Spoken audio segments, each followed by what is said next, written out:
All right. Arpendu, how are you doing? Hey Prateek, I'm doing good. How about you? Yeah, it's great to be back with you on screen. And thank you so much for inviting me. I think it's always great to have these conversations. Yeah, thank you. All right. So Arpendu, I want to set the context right, and Sure. then I'll introduce a profile as well to the audience. And guys, whoever is attending the session from YouTube Live, feel free to ask your questions. I am monitoring that as well. So the moment you ask any question, I'll get to know about that question as well. So feel free to ask whatever question that you have, and I'll be more than happy to answer those questions as they come along. Yeah, there are no questions which are bad questions. Feel free to ask any question. So, so just to set the context right, I am Prateek Agrawal, one of the co-founders of Ivy Professional School, one of the leaders in data science and AI education. And Arpendu is one of the senior data science managers with Accenture. He's an Accenture veteran, spent several years. He's also a patent holder in the data science AI world. He's been given an award by Accenture, which is called as Accenture's Inventors Award, which is pretty prestigious, especially in the world of data science and AI. So Arpendu, thanks a lot for accepting this request to be part of this discussion. And so the topic is very fascinating, which is fascinating as well at the same time intriguing for a lot of people in the data science world. Right. Will ChatGPT take over what data scientists do? Will Chat take over data scientist role? Right. As simple as that, right? Right. So, of course, just like with any technology, when the calculators came, people said, hey, accountants would not have any jobs, or there will not be any job for finance folks and all. But of course, we understood that they started using calculator to their benefit. They started using Excel kind of tools to their benefits, and the industry grew. So technology in general in the past has been an enabler more than a replacer. What do you think about ChatGPT? It is interesting. It answers all our questions. It answers weird questions as well. Does a lot of things, right? So how and what kind of impact it is going to make to a data scientist role, especially their career, Right. No, I think first of all, Prateek, before I answer that question very directly, I think thank you for setting up this context. And in this given, I would say, ever evolving industry of data science, where we always know that there's some other model which is coming, and there is a lot of impact. There are a lot of models which go and vanish, and there's less of, I would say, buzz around it. But there are some models which really make it. There's a buzz and there's a virality around it, and a lot of people talk about it, right? So ChatGPT, yes, is I think one of those successful language models which has come, and I think the buzz itself kind of answers to your question, because when the users are able to apply it and see a direct result through it by using we for a very, I would say, a layman user who is not very much into the data science, they might not know what data science and what models is going at the back end of it, but they only see that, let's say, if I ask any question, or let's say if I want to write a letter, or let's say if I want to solve a mathematical equation, it gives me answer, and boom, that's it, and there's impact, right? Now, that's from the I would say the demand side of it, but from obviously from our side of it, when we are talking in reference to data scientists, practitioners in the industry, I think you rightly mentioned, since the starting of I would say calculators, and then there was a extensive age of SAS. Python came around, Spark has come around, and now there is a lot of focus on ChatGPT. So I will try to put it in this very unique context, that it's always not that it will eliminate any role of data scientist. I think it more opens up new opportunities to learn, right? Because what it sets a tone in the future of the industry, that's how I see it, is it's setting up new key skills that we want to pick, right? So the fundamental of ChatGPT is all about, I would say, generative AI models, where we are able to generate a lot of things which do not exist, right? But to put it very simply, what it sets a tone from a data scientist perspective is to pick up a few more skills. And actually, it's always, so there's a lot of waves in the data science industry, right? And what I generally see is like you need to fit into that wave and you need to sail through, right? So there will be a lot of such waves which will, I think, come in the next 5 years as But well. Arpendu, do you really think it's just a wave, or do you think this is a fundamental transformation to how data scientists work? So I think to categorize it's either just a wave or it's like a fundamental structural transformation or a paradigm shift in the data science world. We would want to really see it for a few more time span, right? Rather than categorizing that if it will really shift the data science ways of working. Because you know what, Prateek, that in terms of the major, I would say, productionalizing data science environments, that businesses are trying to, still answer those fundamental questions. It still relies a lot on traditional data science and relies a lot on, I would say, very econometric basic methods of, I would say, regression. So, in order to make ChatGPT a flag bearer of data science, and that it will really set the stone and everything will follow behind it. We need to give it some time, because if you see way back, Google has launched a lot of language models. Right. Facebook has launched a lot of language models. Even OpenAI, which is the developer of ChatGPT, it's the version 3 which really got. So you know that in today's world, there's a lot of social media, and one trigger everything, and there's impact, right?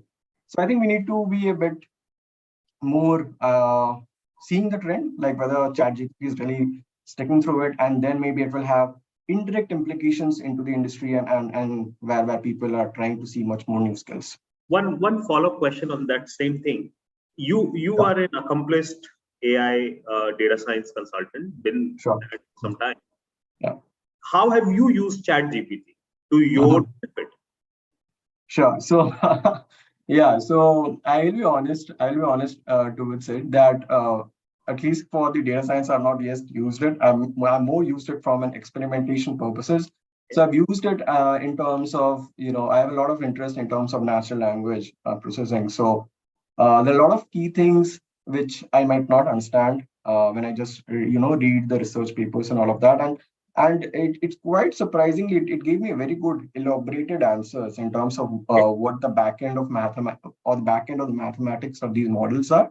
Okay. So which I know, because I always relate it to the the back end of it. So I know it's using a lot of research papers as inputs, simply Right. put, as inputs, and training them and giving me some good answers. But yeah, I would want So to play it. So you were saying, Yeah, sorry, interrupting here. So you're sure, saying, and this is one of the answers that I keep hearing from a lot of people, and that's how I've also used it quite a few times, sure. is that what we would earlier do with Stack Overflow to find answers to some of Yeah, the coding questions right, or modeling questions, or right, read in research reports or research papers to right, find some new way of doing the same thing that we've been doing, maybe to get better right, accuracy out of a model. So you're right. saying that instead of going through so many research papers on Google, why don't we just go to ChatGPT and And figure out that if there is a narrowed down list of yes, models that we have to yes, refer to, yes, yes. and what could be the math behind it, so that it kind of reduces our research effort. Is that what you're trying to say? Yes, exactly. And in those lines only. So I've tried to maybe take 10 years back when you are in, Right. maybe 15 years back when you're in school, right? So what we used to do, let's say we have teachers, we have friends, and we used to write notes, right? And a lot of times before the exams, we used to say, hey, can you give you notes? Can you give you your notes? And we'll take the notes of the toppers, and we Right. will collect everything. And then out of that, we'll try to bring the most important notes, and put the most I would say the best notes which is just used before the exams, right? So in a similar analogy, I would say what ChatGPT is doing, it's simply using all the resources which is there in the web. And as you rightly mentioned, it's I think that's the maybe the paradigm shift that might happen, that instead of doing Stack Overflow or Google search that we generally do in terms of finding any answers, we might try moving towards ChatGPT. Okay. So It's more of a replacement for then I would say it's more of a replacement for finding answers on Google from multiple sources to finding answer of our problem statement from one source, right? That's how you would tackle it. And also maybe as you very rightly said that get the toppers notes into one place, right? And then summarize it also for us. And then if you want to go deeper, then we keep going deeper into it. So that also is something that we have seen people using. And so if I were to ask you that, how do you relate this phenomenon to let's building a data science machine learning model? How would you relate to this? So let's say walk us through how a young data scientist could use ChatGPT while building and deploying a machine learning model. Oh, sure. No, it's a very, very interesting question, Prateek. So I think for a new data scientist who is entering the industry, so there can be two caveats to it. One is obviously the functional knowledge may be less. So let's say if I enter into the banking industry, for example, I might not know the nuances of the banking industry in terms of applications to data science. That's the one caveat. Second caveat is obviously the fundamentals of modeling or the fundamentals of back of the modeling, right? So I think that I've generally seen that when nowadays when people want to try to learn data science, they always try to learn everything, but at the same time they do not go into the depth of it, which is at times very important, right? Now, with that context, with those two contexts from a younger data science perspective, that when he or she enters the industry, I think it gives a very good competitive advantage, which was not existing in the maybe just few years back, in terms of you starting from writing an exact Python code to understanding the functional domains of a particular industry. All of that knowledge is at the hands, and I would say from the entire flow perspective. So this functional knowledge really comes into the picture at the starting of the data science life cycle, right? When you're trying to set the hypothesis, when you're trying to find out what important variables are there which you feel will influence the eventual outcomes, and then when you're trying to productionalize the models and try to ingest them into pipelines, and let's say I am not very comfortable with using the exact scripts in terms of making it live or using a kind of a streaming data. ChatGPT is all for rescue. So but with that, I would say because I have been a practitioner of responsible AI also. So and we all know that there's a lot of bias, and we do not know because we obviously we're getting the answers and everything is looking good and all of that. But how much of bias is being introduced, and I do not want to confuse the audience with a lot of technical terms, but it's like very simply, because let's say if I have trained the model, I will have some kind of a bias in terms of which papers will I'm training, what words and what keywords I'm using and all of that, right?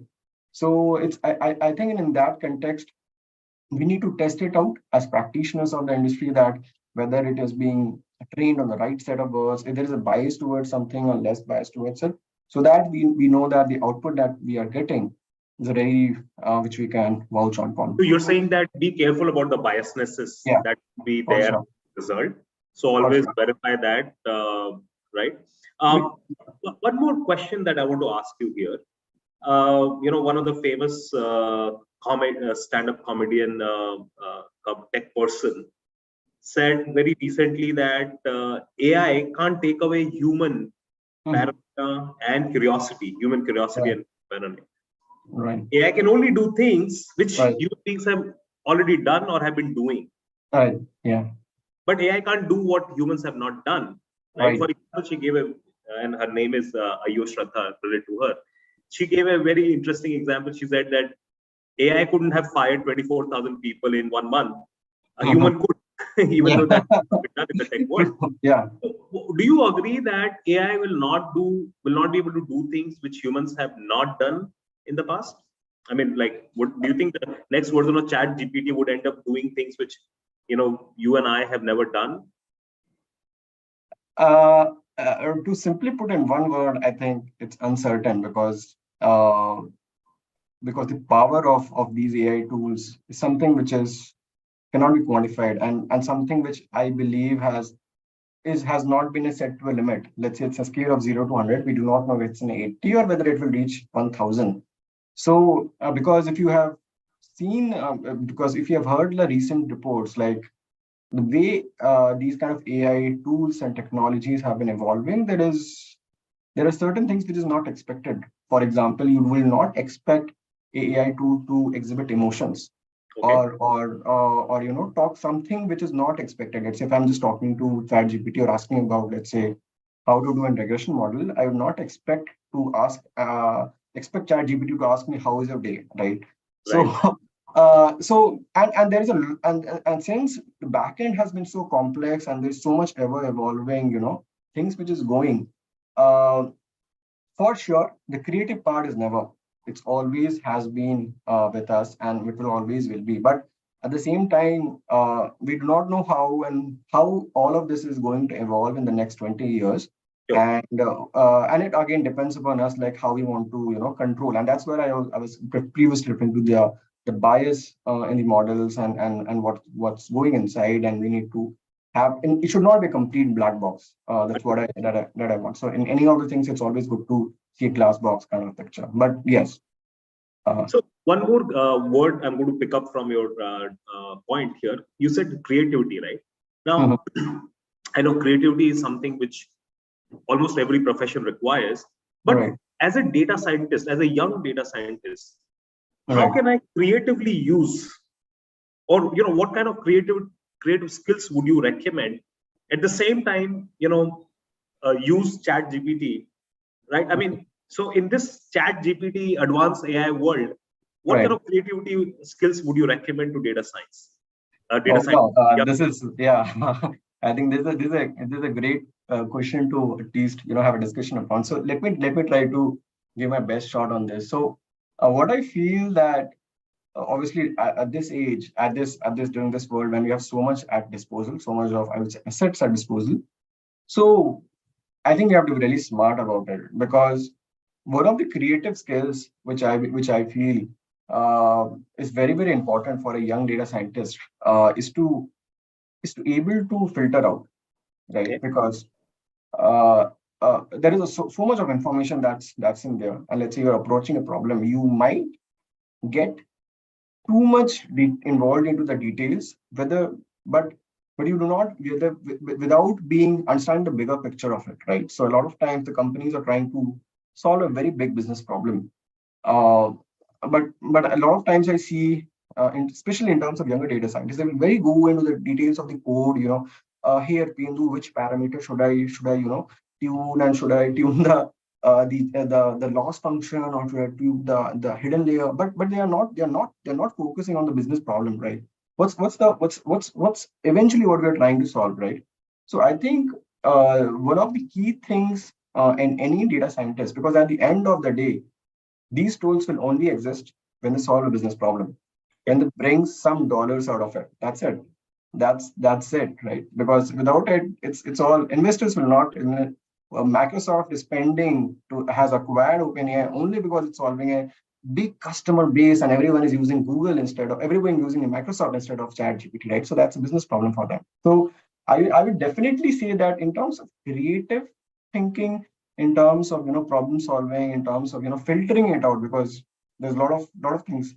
I have these videos, I have these books, I have these other tools. So what should I use, and how should I use it smartly, is something which I will definitely Very good point there, and that leads me to the next question, and that's the sure. question what one of the audience has also asked similar question. Yeah, sure. So let's say if I have to prepare for a data science role, right, Mhm. for an Right. interview. Now, ChatGPT is there, of course, Google is there, and there are several things that you have to prepare when it comes to prepare for a data science interview. How would you recommend using ChatGPT in different phases of your preparation for a data science interview for a young data science aspirant? Okay, sure. Okay. So for a young data science aspirant willing to enter the data science industry, with this Chat GPT, taking into context the Chat GPT's role is, I would say, focus on the fundamentals and use Chat GPT to understand it, right? Because as I said, ChatGPT can be used to understand a lot of mathematics behind the models that is being used. And a lot of times recruiters will ask you that, tell me the loss function behind logistic, right? Or tell me how in the random forest actually the trees are working so that the best model is coming out. So I think that's one area which the aspirants can really use chat GPT because it knows all of that. It's So you're something saying which is first step is that whichever model that you have worked upon, whichever yeah, model project that is there on right. your resume or case study, All right. if you want to know the maths behind it, because a lot of interviewers would focus on Right. it, so you can Right. actually use Chat GPT to understand the maths behind it, go into the details of it, do a lot more research in one place Right. instead of going through multiple resources. Very good. What else? Right. Second, I would suggest that because the other thing I generally feel that you know what, there are so many codes, I cannot remember these codes. There's so many lines of codes. We get overwhelmed, right? For a new data scientist, it becomes overwhelmed, right? So I think this is where again ChatGPT can come into picture. Let's say I just need to focus upon the three key lines of code for Okay. holistic regression, or let's say the main hyper parameters that I want, right? So again, this is a very good platform because it's being trained from a lot of models itself. So that's the second I would say that. So you're saying in the second one, you're essentially saying that, hey, you can ask a prompt to Chat GPT and ask, let's say, what are the top 5 models or top 5 concepts that I must know Yeah. to prepare for data science interview, and go Right. take each one of the concept, take Right. some example, take a note, Right. instead of trying to remember so many things, So Right. there's Right.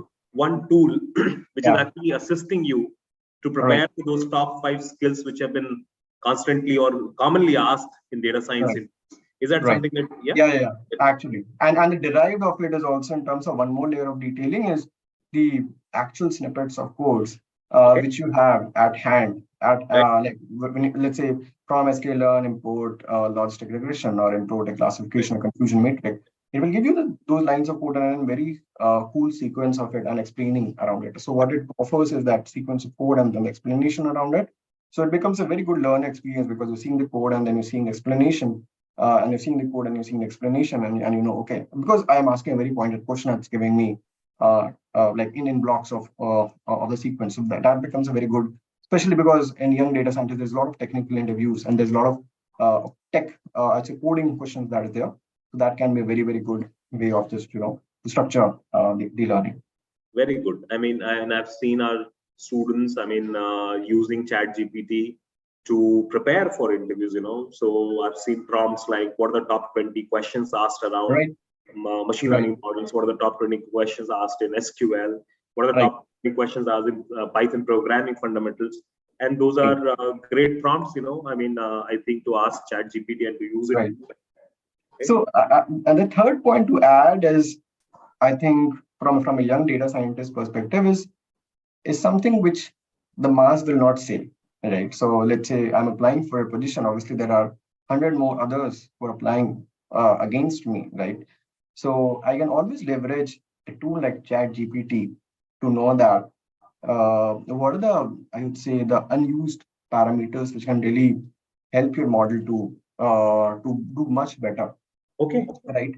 So because I think it's an age where there's a lot of competitiveness and you need to differentiate yourself out, right? Starting from the starting to the end, right? So this is where I would also just like understanding because let's say for the regression, linear regression is just not one way of dealing a problem, right? So there's 16 other ways of solving a regression problem, right? So, going into that additional details, okay, which is different from the masses, right? So let's say everyone will come, that I've solved MLRM and I've solved this problem. But if I know that there are a few other, I would say, things under my arsenal, which I can use for a different business context, from a regression perspective in this example, is that would be great, right? So all of that, if you have something additional from a business example or from business use case through data science, that is also something which obviously the aspirants can know about from this particular tool.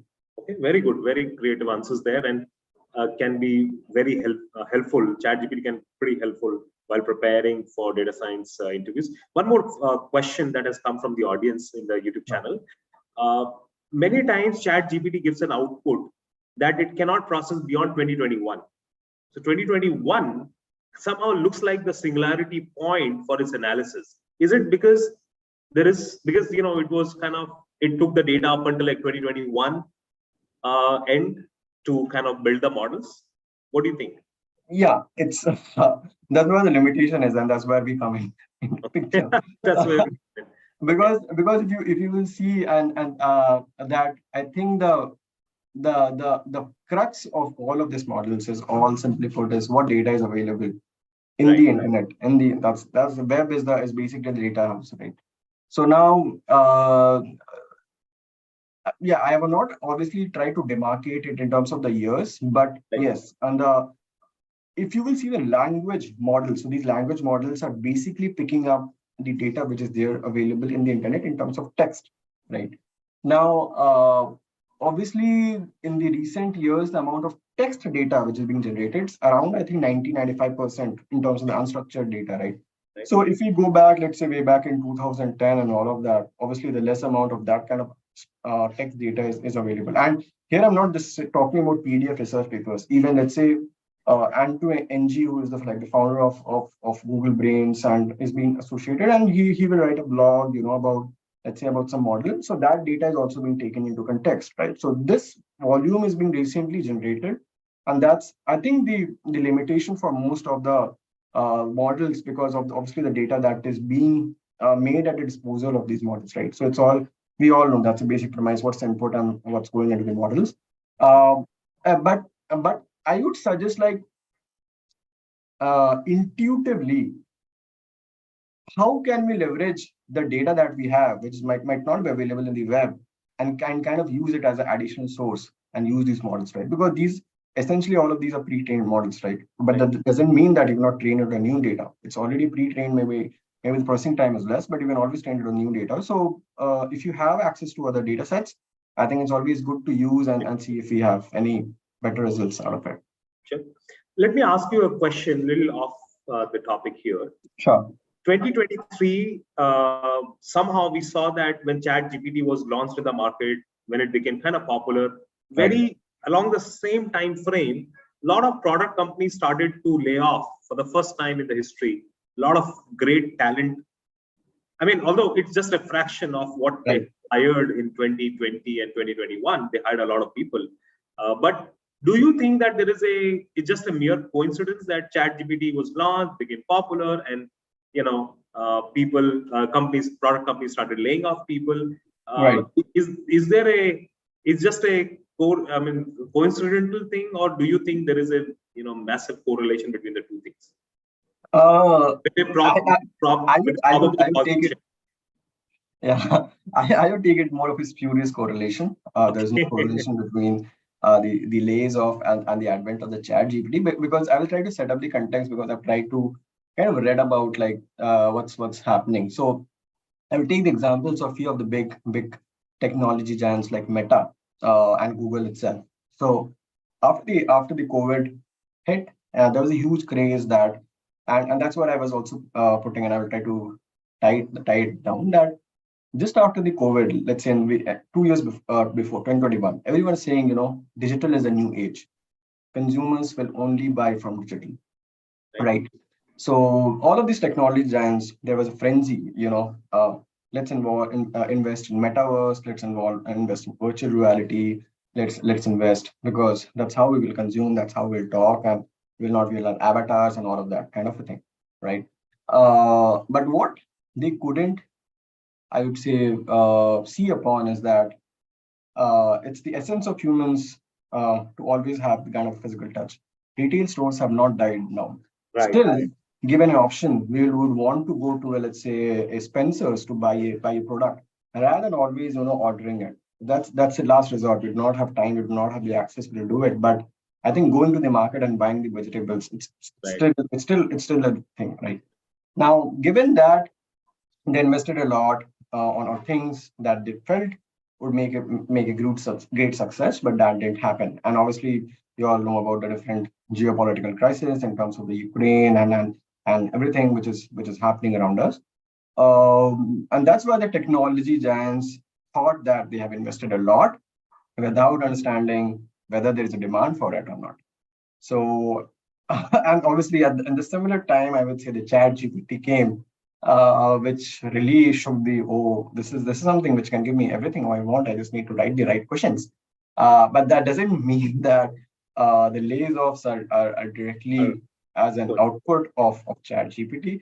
I think this has been setting up for the last couple of years where the giants have kind of misjudged what was coming, and that's what I was also telling that Chat GPT is also, I think we need to come out of that and see it and see before next 2 years that whether this is the actual reality or it's just a a virality now and everyone is talking about it, just like we were talking about AR and virtual reality and digital is the everything we are doing digital.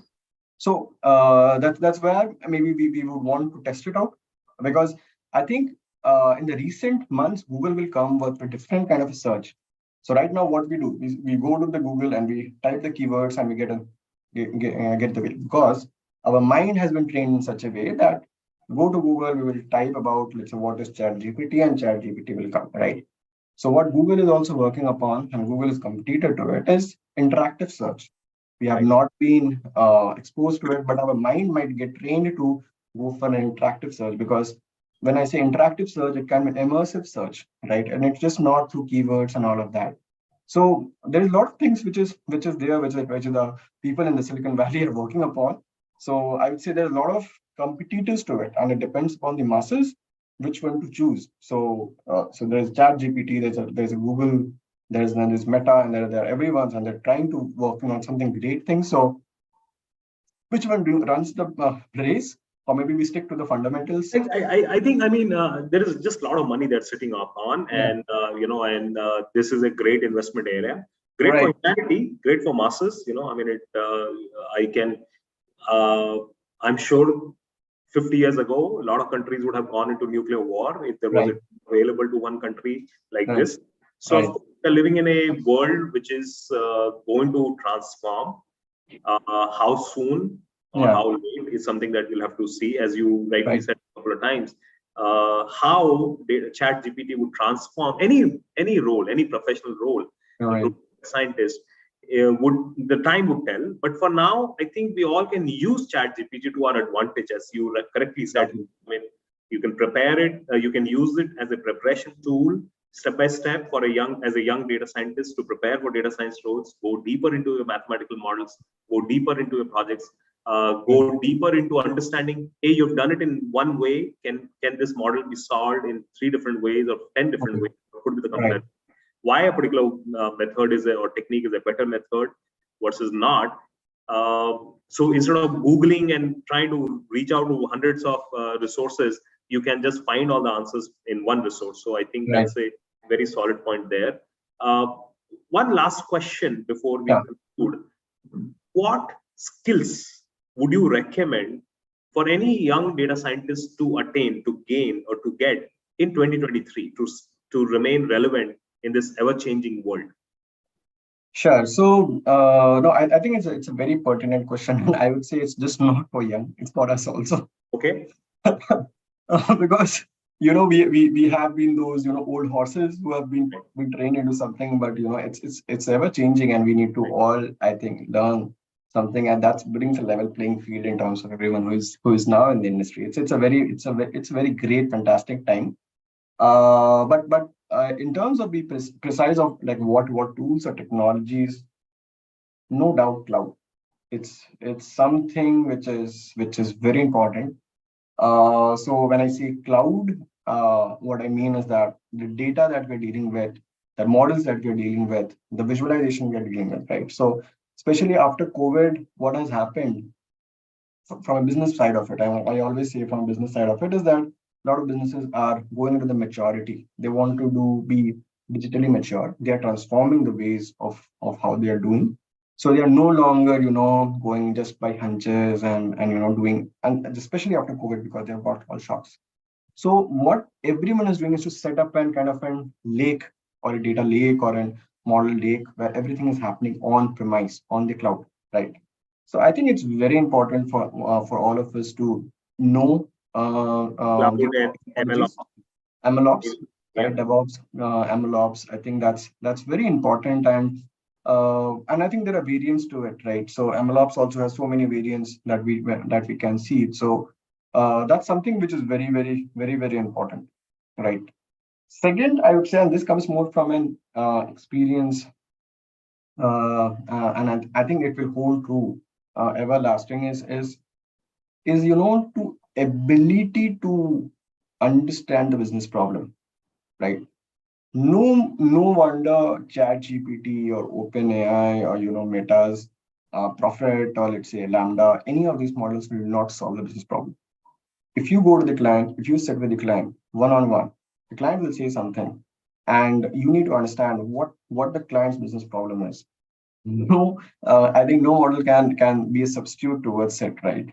That's where I always tell that don't be overwhelmed with so much of technologies, because sometimes it's a very simple problem where you want to over complicate. I will apply all of the never ending neural networks and all of that. It may be a very simple problem, right?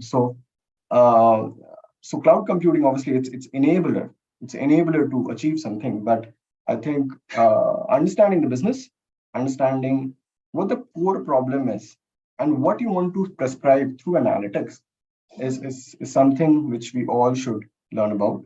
The third is, again, through the experience that I've gained in these years, is that the companies wants to consume the results in a real time. They will not set. So way back in 2015, you will know they will set, okay, I've got you, I gave you the data, you do the models, and I will set, and after 6 months you come with the results. They will not. It's a very high intense environment, and they want everything on their laptops, on the screens. So, okay, this is what is performing good, it's not performing good, and I need to uh, pick up the best ones, the best investments, right? So in terms of key skills, I think Power BI or any of these Tableau or any of these consumption layer skills, which basically makes the results available to the end user, and the end user can be a CEO of a company to a marketing manager who wants to really see, like, okay, what is happening with the data and what's my next step. Picking up these consumption layer skills, and this is not just about learning the tool; it's also about ability to present insights in the most particular manner, right? And the ability to drive those decisions. So that's, I think, the third. And fourth is obviously, I would definitely say, in terms of the models that we are learning, the models that's there. I think what has changed in the recent years is the kind of data that we're dealing with. The data has become sparse. The data has a lot of noise. The data has a lot of features. Way back, if you take 5 years back. So understanding what kind of models, what is the usage of them, where should I use what is the mathematics behind them, how do I know whether these are working fine or not, what should the time when I say, oh, this model is not working, this is crap, done, whether there's a data drift or there's a model drift, how should I govern the model. So all the concepts around these, I think, is very, very important in today's world, because it's all real time, and companies want the results in a much, much real time manner. So I'd say these four. Very good. Very good answer. I'll just summarize what you said as the tips. First, you said, be aware of the cloud tools that a data scientist use very often. For example, how to deploy a model. So, things around it, MLOps, DevOps, around model building and model deployment. Second, you said, understand the business problem, because that's where the human creativity comes, and that's where you have human to human interaction opportunity as well with your client or with the stakeholders. And no AI can replace that, at least not in the recent future. The third you said is to be able to visualize, or to be able to make sure that your data, project data, is available to the end users, to the stakeholders, through some kind of visualization tool or some kind of an app, right, which connects to the screen of the stakeholder so that they can consume the data quickly and readily in real time. So that's where Power BI, Tableau, and all those tools can also come into the picture. And the fourth and the final thing you mentioned, which is traditionally been there as well, which is to be able to understand the back end of your models, how the model is working. Is this the right model? Is this the wrong model? When do we stop using a particular model that, this model is crap, and, you can scrap it and move on to a next model. So these four fundamental pillars of skills that are very, very relevant for any data scientist who want to make a career in 2023. Just to summarize, Arpendu, whatever you mentioned today, one, the world is uncertain. It's a new phenomenon. The time will only tell us whether it is a paradigm shift or whether it is going to, have multiple more transformations before it becomes a paradigm shift. So, which is ChatGPT. Second, we discussed that, we discussed that a young data scientist can use ChatGPT as an assistant to prepare for data science interviews, to make their models more effective, better, understand about their models more, and instead of going through multiple research portals, multiple resources, you have one place where you can find answers to most of your data science and AI related questions. So it's more of a replacement for your Stack Overflow kind of websites, or even to an extent, a lot of research portals on Google. And the final thing that we discuss is that use it as a friend, right? I mean, use it as a friend. Be creative about its uses. And if you are creative, then you can actually use ChatGPT to your advantage as a young data scientist in 2023. So Arpendu, thanks a lot for joining in today. And thank you everybody who joined us on YouTube channel. And I hope we were able to cater to all your questions. And do be in the lookout to watch the recording after the session on IB Pro School's YouTube channel. And do check out our website for any data science, career-related help. We have several great courses with great placement opportunities. Thank you, Arpendu. Thank you, everybody. Thank you, Prateek, again for inviting and arranging this great session. And and I hope all the learners and all the people are really can make a